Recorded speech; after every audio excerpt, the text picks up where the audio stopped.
the term multiculturalism in English-speaking countries is used as a policy term, and I think that is not right. What we should do is to try to use the multicultural as a descriptive term. So, for instance, in the context of Britain, there is a school curriculum document in 1965 which said our society has become multicultural. What they meant was, because a few million immigrants came after World War II to Britain, that Britain had become multicultural. No one asked them, what was it before? Because if you look at British society, there are English, Scottish, Welsh, and Northern Irish groups. So British society has historically been a multicultural society. It is not the immigrants who made Britain multicultural. So if you look at the taxonomy of any society, in linguistic, religious, social class, territorial and non-territorial group terms, by non-territorial I mean the Roma, Gypsy peoples, then most European countries have historically been multicultural. So the use of the term multicultural descriptively is the way we should look at this issue, and not as a policy term. Interculturalism are the ways in which those multiculturalities, demonstrate how people live together. If there are conflicts, then there are intercultural conflicts on the basis of racism, of religious bigotry, of social class, and so on and so forth. To correct those, we need to have intercultural policies and practices to ensure that instead of intercultural conflicts, we have intercultural understandings, right? So the term intercultural, which non-English speaking countries, including Belgium, use, is much more appropriate.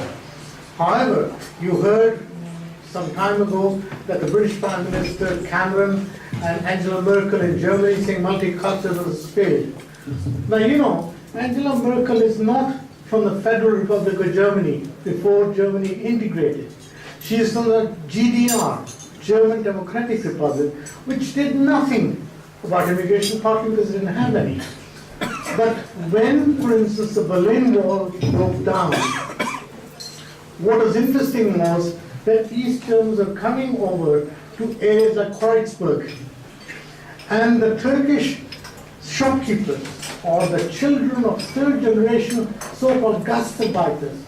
And the question we should think about is, how long is a Gastarbeiter a Gastarbeiter? Is a third generation child of Turkish origin in Kreuzberg a Gastarbeiter?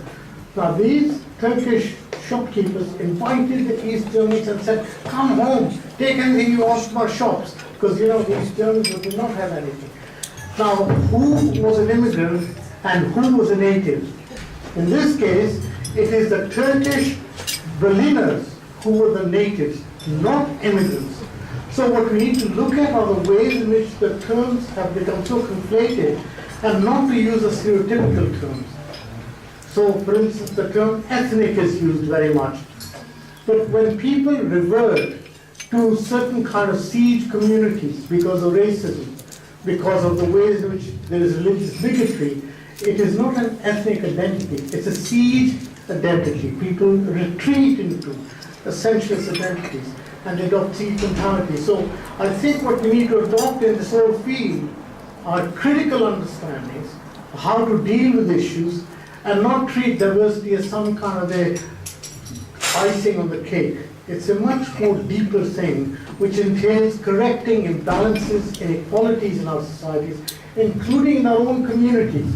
So we cannot, in our communities, whether we are Turkish or Indian or African, allow gender inequalities. That girls cannot go to higher education or cannot go to jobs. We have to ensure that we help the laws of the country, the human rights legislation at the national and international levels, to ensure that there are equalities at all levels. Thank you. Thank you very much, Jagdish. Now I'd like to invite Ian Linden for his reflections. Thank you.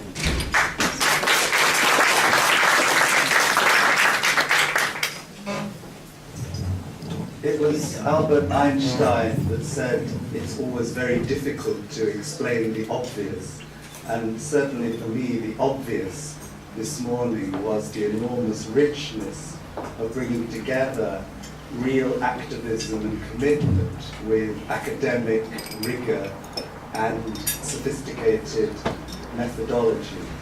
I think what struck me most was the enormous power of that combination. And I've always hated the idea that there's a group of academics over here who think big and impressive thoughts and do nothing, and there are activists over there who are really rather dumb and rush around doing very committed and important things. The world isn't like that, and this morning was a spectacular example of that fact.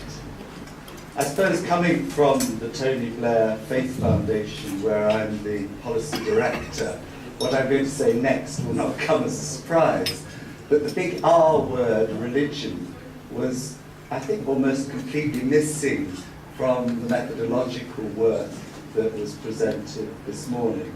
And that was very strange, given that both the MIPEX and the PISA methodologies were involving something that was profoundly intercultural. Now, clearly, religion and culture are synonymous for huge numbers of people around the world. If we were to talk about religion with most people in rural areas in some of the developing parts of the world, they would not know what you were talking about. If you were to talk about their culture, they would know immediately because it's so integrally a part. But that is clearly not the case also for millions of other people who have self-reflexive religious identities.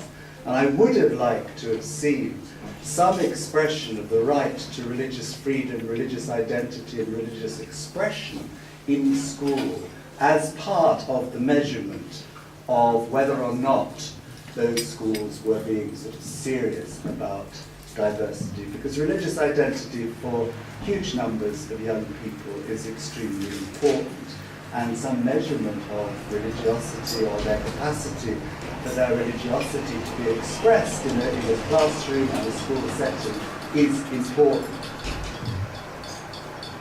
Finally, the other very obvious thing is that if you're British, you know that all the British are migrants. We start off with Angles and Saxons and Vikings and Romans, and then we move on to other groups of people that join us in being British. You have the Huguenots coming, you have the Irish Catholics, you have the Jewish diaspora, you have Afro-Caribbeans, you have Eastern Europeans, you have friends from Turkey, and so on. And I just to sort of reinforce what the last speaker said, the idea of some sort of exclusive genetic identity is utterly weird when you live on a little island like John and I both do, and recognize the reality of your history. Flemish weavers, of course, I actually lived in a house that was built for Flemish weavers in the west of England, outside Bath. And obviously we should glory in it and we should celebrate it. And it's wonderful when children can do the same. Just one little thank you to our Turkish origin and Turkish colleagues here. For me, the eye-opener has been, both in London in the Dialogue Society and visiting Istanbul and in this meeting, the quite extraordinary way in which Turkey is now playing a leading role in Europe. And God willing, some of the more blind statesmen, I won't name the countries, will realize that sooner rather than later. Thank you.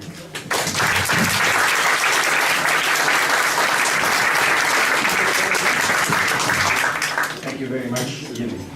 And I'm sure that John Madeley, although he said, I'm almost the last one, probably there was nothing to be added, but I'm sure he has still something to add. Please, John. I apologise that this is becoming a bit of an English slot, or English slot. We have much to apologise to the world for, I think. And many of the issues that are being talked about today and again tomorrow are things on which we're not well qualified by reputation, I think, to speak. One thing I was wanting to say, I'm assuming everybody else said almost everything else before now, was about language. I mean, here we are, I'm afraid, forcing you to listen to our tongue. And by and large, as a nation, a mongrel nation indeed, constructed of all sorts of other folk, a world island with 180 different nationalities in London and so on and so forth, but nevertheless, we're rather bad at learning other languages, and it's been a theme of today. And I want particularly to congratulate the organisers, who I'm very grateful to, Fedactio and Dialogue Society and so on, who are responsible for me being here and a number of other for this afternoon's session in the foyer, which I thought was extremely impressive. I thought the three women we listened to were very remarkable for their, not so much their professionalism, but their enthusiasm and their dedication. I thought it was a great advertisement for what they do and what others should be trying to do. I was pleased to discover that language awareness seems to be invented, silly word, but associated with an Englishman, Eric Hawkins, who must admit was completely unknown to me, but good for him. Maybe he makes up for our otherwise almost complete refusal to learn other languages. I think I'm a bit of an exception in that. I enjoy other languages. And I even picked up a Turkish word today. I hope it doesn't apply to me, but I gather keçi is goat. Well, fancy that.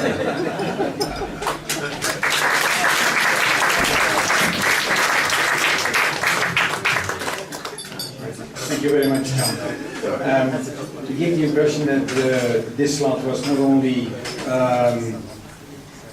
linguistically unbalanced, there was also a danger that it would become also gender unbalanced. So that's why, as our last speaker, I would like to invite Alison Scott down.